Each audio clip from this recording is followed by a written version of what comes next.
Apocalipse 3, de 14 a 22, ao anjo da igreja em Laodiceia, escreve: essas coisas diz o Amém, a testemunha fiel e verdadeira, o princípio da criação de Deus. Conheço as tuas obras, que nem és frio nem quente, quem dera fosses frio ou quente. E assim, porque és morno, e nem és quente nem frio, estou a ponto de vomitar-te da minha boca. Pois diz: estou rico e abastado, e não preciso de coisa alguma. E nem sabe que tu és infeliz, sim, miserável, pobre, cego e nu. Aconselho-te que de mim compres ouro refinado pelo fogo, para te enriqueceres, vestiduras brancas para te vestires, a fim de que não seja manifesta a vergonha da tua nudez, e colírio para ungires os olhos, a fim de que vejas. Eu repreendo e disciplino aqueles a quem amo. Sê, pois, zeloso e arrepende-te. Eis que estou à porta e bato. Se alguém ouvir a minha voz, abrir a porta, entrarei em sua casa, cearei com ele e ele comigo. E ao vencedor dar-lhe-ei sentar comigo no meu trono. E assim como também eu venci, me sentei com meu Pai no seu trono. Quem tem ouvidos, ouça o que o Espírito tem a dizer às igrejas. E esse diagnóstico que Deus faz para essa igreja, esse olhar duro que Deus faz para essa igreja, lembra, é um olhar de amor. Mas a primeira coisa que nos chama a atenção aqui é essa história do morno, que não é frio e que nem é quente. Se você já tem uma história dentro de uma igreja cristã, você já deve ter ouvido algumas vezes essa história de crente frio, de crente morno, de crente quente, coisas parecidas. E o que Deus faz a respeito desse crente morno, o que a palavra de Deus nos diz, é muito forte, porque tu não és quente nem frio, eu estou a ponto de vomitar-te da minha boca. E o que é que isso significa, essa história do morno, que não é quente e que não é frio? Vamos olhar um pouquinho para a história aqui da cidade de Laodiceia e os seus arredores ali. Havia, naquele tempo, um condutor de água, um aqueduto, que ligava a cidade de Hierápolis até a cidade de Laodiceia. E o que acontecia nesse aqueduto? A água quente que vinha lá de Hierápolis era vista naquele tempo, como a gente às vezes vê hoje, assim, eu vou para um lugar de água quente para curar um pouco das dores do meu corpo, e aquilo era muito forte naquela época, a questão toda medicinal, referente à água quente que poderia vir da cidade de Hierápolis.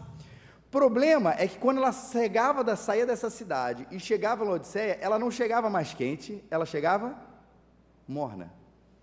E o que acontece se você está esperando aquela água quentinha para curar o seu corpo, para curar um pouco das suas dores? Quando ela está morna, ela já não serve para mais nada. Vamos para o outro lado. Perto de Laodiceia também havia a cidade de Colossos, que era conhecido por outro tipo de água. E aí a gente está falando da água fria.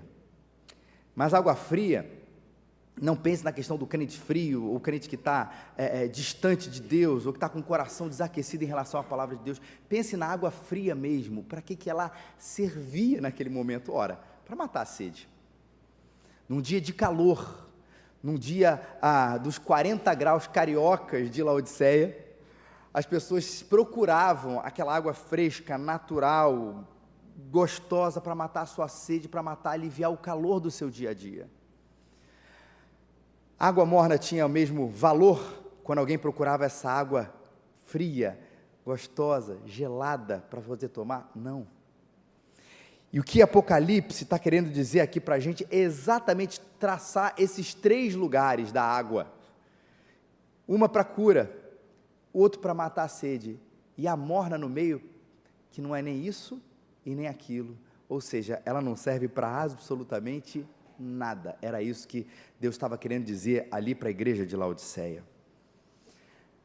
Agora, uma pergunta para vocês: a água deixou de ser água porque ela ficou fria, porque ela ficou quente, ou ela ficou morna? A água deixou de ser água por causa da sua temperatura? Ela não deixa de ser água nem por causa dos seus estados, muito menos por causa da sua temperatura, nada disso. E Deus estava falando que Ele estava vendo exatamente assim a igreja dele. Vocês são igreja, mas parece que não são igreja. Jesus tratou disso em outro momento no seu Sermão do Monte, quando ele falou do sal da terra e da luz do mundo. Olha a identidade da igreja: vocês são o sal da terra, mas se o sal perder o seu sabor, como restaurá-lo? Não servirá para nada, exceto para ser jogado fora e pisado pelos homens. Quando ele fala da luz do mundo, vocês são a luz do mundo, mas não se pode construir uma cidade, esconder uma cidade construída sobre um monte. Ninguém acende uma candeia, coloca debaixo de uma vasilha, pelo contrário, coloca ela no lugar apropriado e assim ilumina todos os que estão na casa e diz: assim brilhe a luz de vocês diante dos homens. Olha que interessante, eu costumo classificar essa questão entre uma discrepância entre a identidade da igreja e a missão da igreja. Entre a água que continua sendo água, mas que não está nem curando e nem matando a sede, ou sal que continua sendo sal, mas que perdeu a sua função de salgar a carne ou de preservar a carne. A identidade: vocês são o sal. Qual é a missão? Salgar a carne, conservar a carne, mas se perde o sabor, para que serve? A identidade: vocês são a luz. A missão: para que serve? Iluminar a terra. Mas se é luz e não ilumina, para que serve? Mas isso soa tão esquisito para a gente. Como é que uma luz vai perder a identidade de iluminar? Como é que o sal vai perder a sua identidade ou a sua missão, na verdade, de salgar? Mas o fato é, meus queridos, é que o tempo inteiro nós somos tentados a dissociar a nossa identidade da nossa missão, e a gente fica satisfeito por ser igreja, mas não se pergunta se nós estamos agindo como igreja. E segundo Jesus, e segundo toda a palavra de Deus, não dá para dissociar uma coisa na outra. O que a gente a gente faz, e a gente faz por aquilo que nós somos. E aqui a acomodação, uma parte da igreja, que se vê como tal, a identidade, mas não se importa, que a condição não seja coadunada pela sua missão. Estou satisfeito de ser chamado, mas tranquilo se eu não agir. E veja se isso não tem muito a ver com o nosso dia de hoje, 31 de outubro, ou hoje não é dia 31 de outubro, mas o dia em que nós estamos comemorando a reforma, o domingo mais próximo de 31 de outubro. A igreja se chamava igreja naquele momento? Claro que sim. A igreja se reunia como igreja, tinha suas estruturas como igreja, tinha sua organização como igreja, tinha sua identidade como igreja, sim, mas um dia quando Martinho Lutero vai olhar para aquilo que a igreja é, para aquilo que ela se chamava, ele diz: aquilo que vocês se chamam não tem nada a ver com aquilo que vocês fazem. E não só em relação à missão de pregar o evangelho, mas a missão de pregar o verdadeiro evangelho. Porque colocar uma placa na frente e se chamar como tal é muito simples. Porque na hora dos nossos formulários, se identificar como qual é a sua religião, cristão, ou evangélico, ou protestante, tanto faz, é muito simples. Nos afirmar como tal diante da sociedade, mesmo em meio às balas perdidas morais que a gente vem recebendo por aí, é muito simples. É fácil se posicionar dessa maneira, o difícil é manter o posicionamento com a vida, com as ações. Ou seja, se eu sou água e eu tenho uma vocação para curar, que eu seja; se eu sou água e tenho uma vocação para matar a sede, que eu seja. Agora, ficar ali em cima do muro não dá certo. E segundo o texto que a gente leu, existe uma coisa que pode atrapalhar um pouco a gente, ou atrapalhar bastante a gente. Versículo 17. Estou rico, abastado, não preciso de coisa alguma, e nem sabe que tu és infeliz, miserável, pobre e cego e nu. Sabe o que pode atrapalhar a gente? Uma palavrinha que tanto ansiamos, mas que por vezes pode ser uma armadilha: estabilidade. E quero chamar estabilidade para dois sentidos aqui. Primeiro, o sentido mais coletivo, ou seja, nós como igreja, para depois passar para eu e você, individualmente como igreja. Coletivamente, dá uma sensação de que, se nós pagamos as nossas contas, temos essa estabilidade organizacional, a impressão que dá para muitos irmãos, não estou falando desta igreja, mas de outras igrejas inclusive, é que está tudo bem. Veja bem, irmãos, a congregação da Raízes, buscando a organização dela como igreja, um dos fatores primordiais é que nós possamos pagar as nossas próprias contas, que a gente tem estabilidade. Para se tornar igreja dentro da igreja presbiteriana, é necessário isso, e é justíssimo. E eu tenho pensado muito sobre esse assunto, porque a gente começa a ver a importância da estabilidade. Gente, a gente precisa pagar as nossas contas, é tudo muito importante. O problema é quando isso se torna o nosso diagnóstico ao olhar para a igreja. E eu quero contar 2 casos para vocês sobre esse assunto. Até já contei aqui, o caso de um amigo meu, contei aqui, que foi morar nos Estados Unidos, e um dia ele recebe a seguinte proposta da igreja, os irmãos que já ouviram, perdão, mas vou repetir, e isso é história verídica. Ele fala o seguinte: pastor, nós queremos que você venha para cá, pastorear a nossa igreja, mas nós não queremos gente nova. A nossa igreja já tem uma estabilidade financeira, um aporte financeiro tão bom, que a gente não precisa nem de gente nova para pagar as contas. O senhor não vai precisar se preocupar com o seu salário, que vai ser bom, vai ser estável, mas o que a gente quer do senhor é o seguinte: o senhor vem aqui, batize os nossos filhos, case os nossos filhos, ensine a palavra de Deus para os nossos filhos, nos enterre, e faça o culto todo domingo. É isso que a gente quer do senhor. O senhor aceita? Graças a Deus, o Leandro disse não. Graças a Deus. Porque é uma armadilha terrível isso. Por um lado, pode parecer que coisa boa, a gente nunca vai se preocupar com dinheiro aqui, pode fazer o que a gente quiser.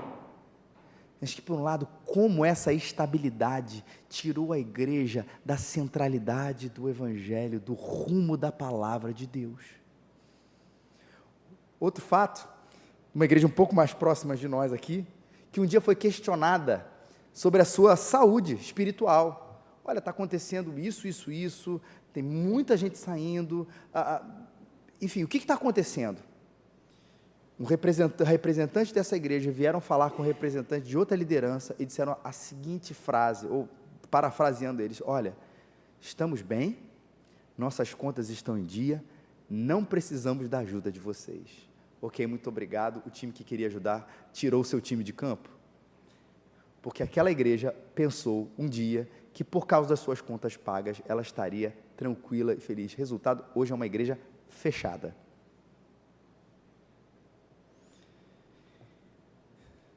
Nas reuniões de liderança, às vezes aparece que muita coisa é vista, mas a impressão é que dá que se a gente tem a situação financeira absolutamente tranquila, nós estamos bem. E quero dizer uma coisa para você: o problema não está na falta de dinheiro, e o problema está na abundância de dinheiro. Por favor, a gente também não quer, por causa disso, vamos fazer o seguinte: vamos vender tudo e vamos viver na maior instabilidade do mundo, porque talvez assim a gente viva de maneira mais fiel. Não é isso que eu estou dizendo, e muito menos é isso que Cristo quis dizer, até porque Ele provê os recursos para que a igreja avance na sua obra local, na sua obra missionária, sustentando tantas e outras coisas, e pessoas, e gente, e projetos.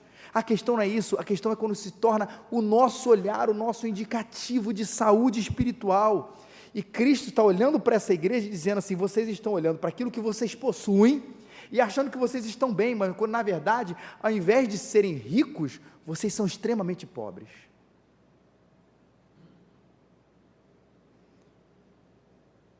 E nós conhecemos também igrejas que lutam para pagar as suas contas, mas que se veem e que se encontram fiel à missão, que é fruto da identidade que elas possuem. E esse deve ser o nosso olhar, para que a gente avalie qual é a nossa verdadeira riqueza como igreja todas: a fidelidade, a identidade e a missão que Deus colocou na nossa mão.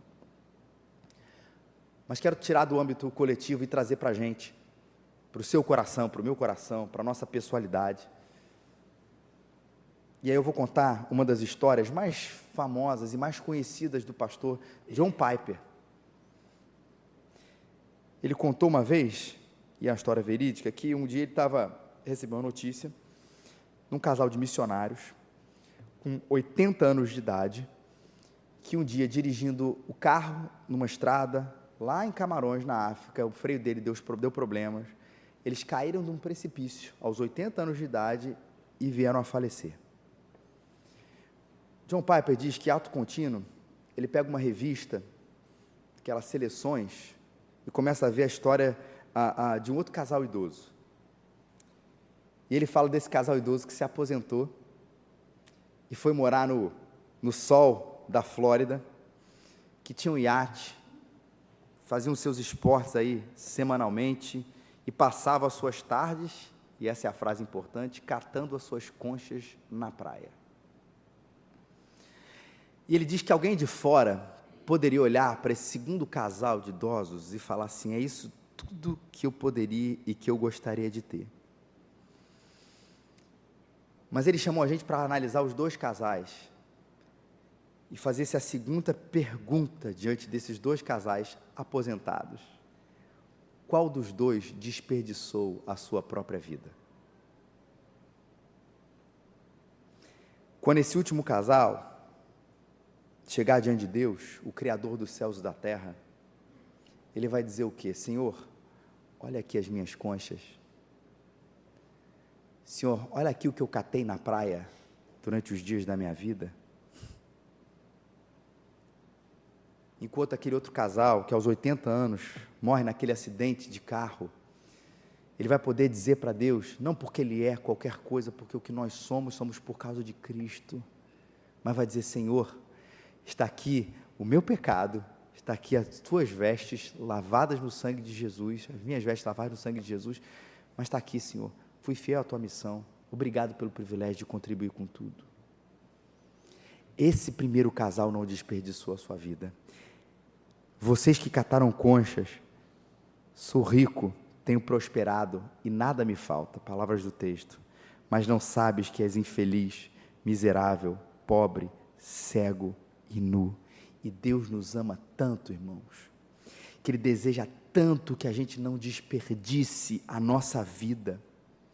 Ele deseja tanto que a gente viva para Ele, que a gente viva para Cristo, que a gente viva para o Evangelho, que Ele seja o centro de absolutamente tudo, que Ele vai ter que, por vezes, chamar a nossa atenção, pegar a gente pelo pescoço, repreender e castigar a gente, porque Ele nos ama, e nos dizer: você é pobre, infeliz, miserável, pobre, cego e nu, não desperdice a sua vida. E faz o seguinte: compre de mim ouro refinado no fogo, para que você se enriqueça. Se vista com as minhas roupas brancas, para que te cubras da vergonha da tua nudez. Compre de mim o colírio, para que o aplique sobre os teus olhos e você enxergue. Pobre, compre ouro refinado do fogo. Nu, compre roupas brancas. Cego, compre o colírio para que aplique nos seus olhos. A cidade era famosa por isso. Em resumo, viva a sua vida inteira para a glória de Deus. E eu sei que, por vezes, a nossa suposta estabilidade vai tirar o nosso foco, e aqui eu quero dizer pessoalmente, de que a gente está caminhando da melhor maneira possível.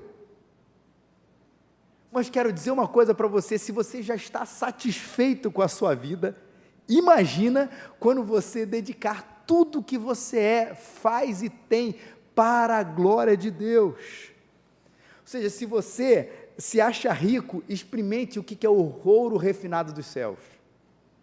Se você acha que você possui as melhores roupas, imagina o que é ter as roupas brancas de Cristo. Se você acha que você enxerga as coisas da melhor maneira possível, pinga esse colírio,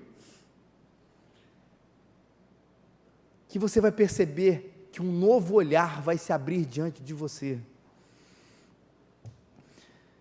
E aí, meu querido e minha querida, você vai ser inundado de paz, de alegria, sentido, completude, onde as conchas catadas na praia não vão valer absolutamente nada diante da certeza de que nós estamos vivendo para a glória dele. Ele é a razão, ele é a força, ele ama, compre dele aquilo que ele tem a oferecer. O profeta Isaías diz uma frase muito interessante: ó vós, todos os que têm de sede, vinde às águas. Vocês que não têm dinheiro, vinde, comprai e comei, comprai vinho, leite, sem dinheiro, sem custo. Por que gastais o dinheiro naquilo que não é pão?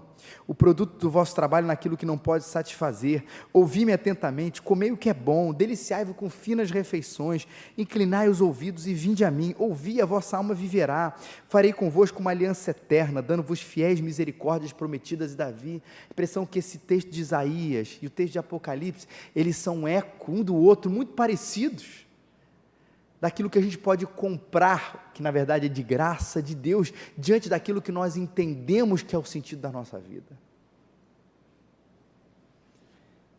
E eu encerro com um texto que tem uma parte muito famosa nele, Apocalipse 3, de 20 a 21, quando Jesus diz: eis que estou à porta e bato, e se alguém ouvir a minha voz e abrir a porta, eu entrarei em sua casa e cearei com ele, e ele comigo.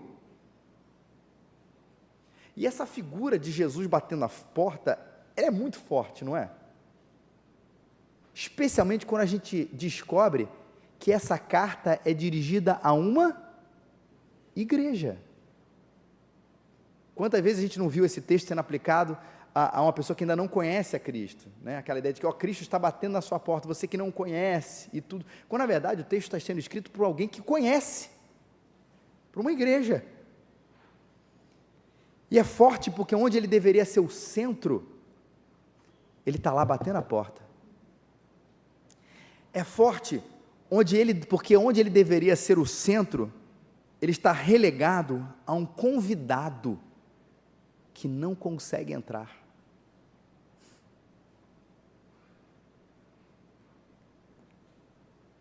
E aí você bota isso para você um pouquinho. Imagina você tendo que justificar a sua presença na sua própria casa.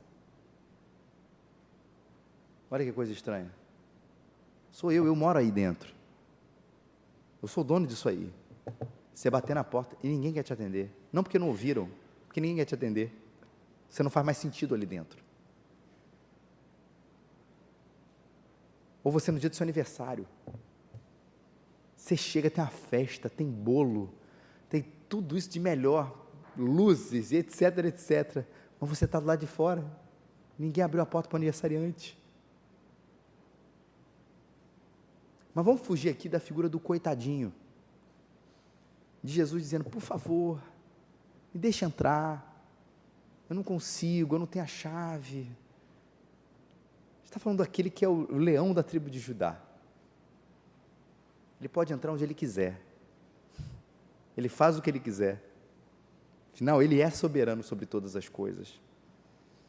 A figura não é do coitadinho, na verdade, Cristo está chamando a atenção à igreja, dizendo: vocês é que estão perdendo. Vocês é que poderiam estar ceando com o Mestre e não estão. Vocês é que poderiam estar comendo do pão da vida e não estão. Vocês que poderiam estar bebendo da água da vida e não estão. E estão satisfeitos com aquilo que vocês prepararam como banquete, enquanto tem uma coisa muito melhor, mas o convidado está do lado de fora. E ele que trouxe toda a comida, a festa, a alegria, tudo aqui para dentro. Eu sou o pão da vida. Quem vem a mim jamais terá fome. Quem crê em mim jamais terá sede. O banquete, meu querido e minha querida, já está à mesa. Pergunta é com quem você quer cear? Com o autor da vida ou com você e seus princípios? O que você quer cear? Daquilo que os céus têm a oferecer ou daquilo que você estabeleceu como o ideal da sua vida? E por favor, há muitas coisas boas nessa vida para serem desfrutadas. Aqui não é um convite a não ter alegrias extremamente positivas aqui, mas a ter Ele como prioridade. Não desperdice, como disse o John Piper, não desperdice a sua vida. É para cear com Jesus, é para ceiar o pão da vida, é para não deixar Ele à porta, é no centro da vida, do coração e da igreja. Lutero viveu, morreu, acreditando nessa verdade. Quando uma reforma foi feita, não apenas por uma questão organizacional ou uma vírgula doutrinária, como alguns acham que é, mas para que, na verdade, o centro da igreja, o centro do evangelho, porque ele disse, afinal, inclusive, que o evangelho é o verdadeiro tesouro da igreja, fosse resgatado, para que todos nós, coletivamente e individualmente, pudéssemos cear com muito mais sabor o pão da vida que está disponível para nós. Que Ele nos abençoe. Quero orar com você. Senhor nosso Deus e nosso Pai, te louvamos por essa manhã, Senhor, de graça, essa manhã de celebração ao Teu nome, celebração à Tua soberania pela história, Senhor, fazendo movimentos acontecerem como o da Reforma Protestante, Senhor.